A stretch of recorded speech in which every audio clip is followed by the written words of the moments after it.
Good evening, my name is Garrett, and welcome to The Last Call.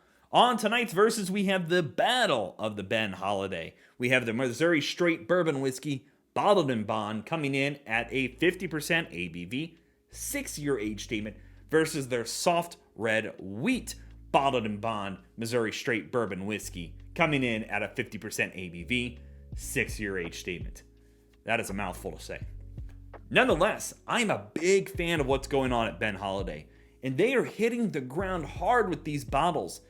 Being a newish distillery, coming out with 2 bottles already, both of these bottled and bond at 6 years old, is fairly uncommon.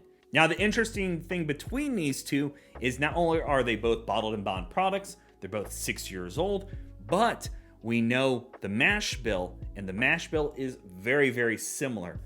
The standard one contains 73% corn, 15% rye, and 12% barley, where over here they swap out that rye and they put in 15% wheat. And not just any wheat, they're going with the soft red winter wheat over here. But I wanted to put these up against each other because they're identical in everything else. Being that they're bottled in bond, we know they're 50% ABV, they're at least 4 years old, which we know they're 6 years on this kind of situation. They both have been done up in government bonded warehouses, all the grain harvested in a single season, and all done under one master distiller. And being that they're both bourbons, they have to be at least 51% corn, which again, in this case, they're 73%. So with all that great information filled up in your heads, let's jump into the whiskeys themselves. We're gonna be talking about notes, talk about taste, market price, and at the end, pick a winner. Let's jump into it. And as always, make sure you like the video, subscribe to the channel, hang around for a bit. If you're interested in the individual reviews over these, those will be linked up above and down below, so you can check those out, because I've been a big fan of what they're doing. You don't see many bottled and bond hitting those high age statements, especially for a, again, somewhat newer distillery to the market. And being that these are Missouri straight bourbon whiskeys, you know, they have their own classification, which is really cool. Looking at color, definitely the wheated is darker. That is a significant difference on the two. When you really look at them next to each other here, the wheated is quite a bit darker. All right, let's start off on notes on the standard version.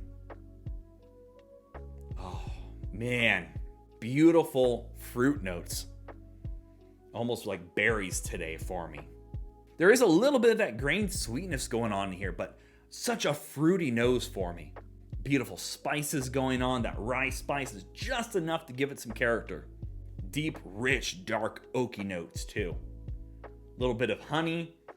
Get that vanilla, the caramel, the brown sugars going on. Oh, that is just pretty. It is definitely well aged. There's no ABV, no off notes, nothing harsh. But as you keep going back, it gets a little more sweet, a little more earthy as well going on. But that nose on that is just beautiful. And this is the reason why I fell in love with Ben Holladay. Oh, that's just pretty. And that's honestly, that nose is why I fell in love with Ben Holladay. That is gorgeous.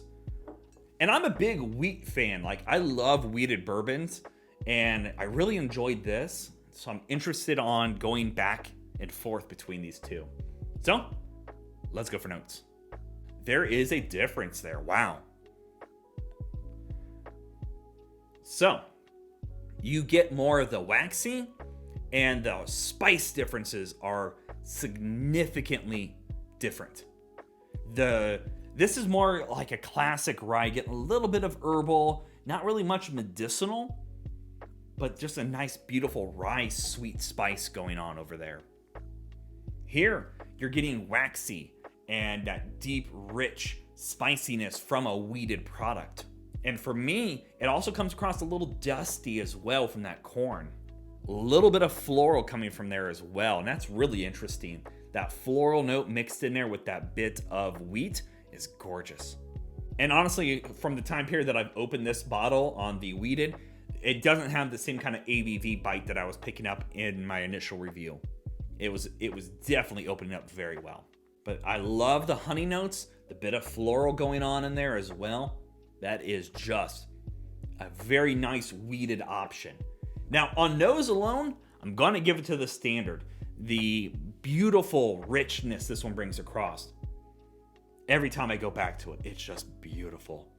I just can't get over that nose. This, you do have to be more of a wheat fan, which I am. I still think it's a great nose, but this one has just a beautiful nose to it, and I got to give it to it. All right, let's go for taste. Deep, heavy oak. Beautiful palate on this one. It's rich. It's got a beautiful cling to it as well. The brown sugar, the almost molasses brown sugar on there. It's got a bit of thickness on the palate. That rye spice is gorgeous in here. It's a little spicy. You get that herbalness in there. Again, not really much of a medicinal note. And that corn is sweet yet soft. Coming back here again, I'm getting almost a little bit of a chocolate note now. The little bit of fruitiness is in there. The corn does wonders for this bottle. You don't get a dustiness. You don't get an earthiness on the taste, really. It's just simple, soft, sweet, yet so inviting on the palate. That is a gorgeous sip. All right, let's go for a sip on the wheated. That's really good too. So right away, you can tell a difference. The wheat spice coming across is a different beast. It's got a little bit more waxiness on there from that wheat as well. The honey notes are definitely a stronger player over here. The dustiness from the corn is showing up a little bit more too for me. Since wheat can be a softer note, the barley is actually showing up a little bit more on the taste in the wheat version. It comes across with that bit of waxiness. That is still a very pretty sip. It doesn't have quite as much of a cling on the palate, nor is it as thick as well. It does a good job for what it's aiming for, but overall, definitely doesn't have quite the same mouthfeel, and it's because it's that softer, more delicate profile that the wheat is bringing across. Honestly, this one is almost a tie for one main reason. You're gonna have to be in the mood for a wheated bourbon. Over here, again, a lot of classics, but those beautiful, rich flavors. On the wheated side, there are beautiful, rich profiles for a wheated bourbon, and I think they're just as great. So on this one, I'm going to have to give it a tie, and it's really going to come down to a coin flip of how I'm feeling for the day. But I love the wheat profile this is bringing across, but I love the rye profile this one brings across. Either way, I don't think you can go wrong on this, but let's talk about the market price section, because we all know market price is market price, and it's always going to vary. I ended up paying about $52 for this bottle, and I ended up paying about $58 for this one. And to be honest, I think sub $60 for either bottle is a really good buy. You're getting a bottle to bond experience, 6-year age statement, transparency with a mash bill. I love it. However, if they're both on the shelf for $60, I'm still going to have to say it depends on how you're feeling for the day.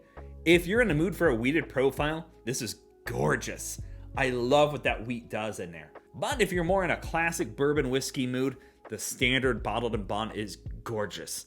And for me, on a more average kind of basis, I think the standard one wins it for me just by a hair. But if I'm in the mood for a wheated one, I'm definitely going to give it to this because this has such a beautiful profile to it.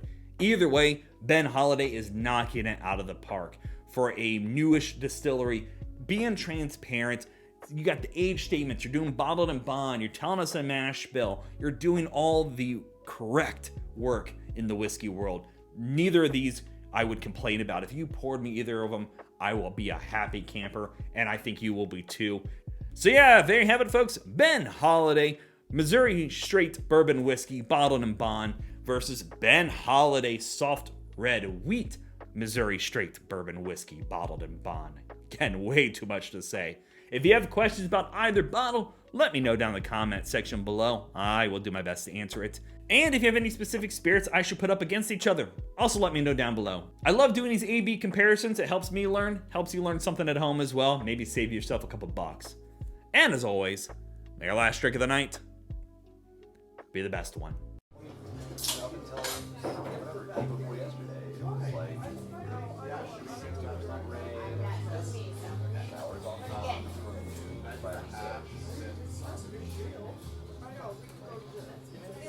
You know, and I really like it might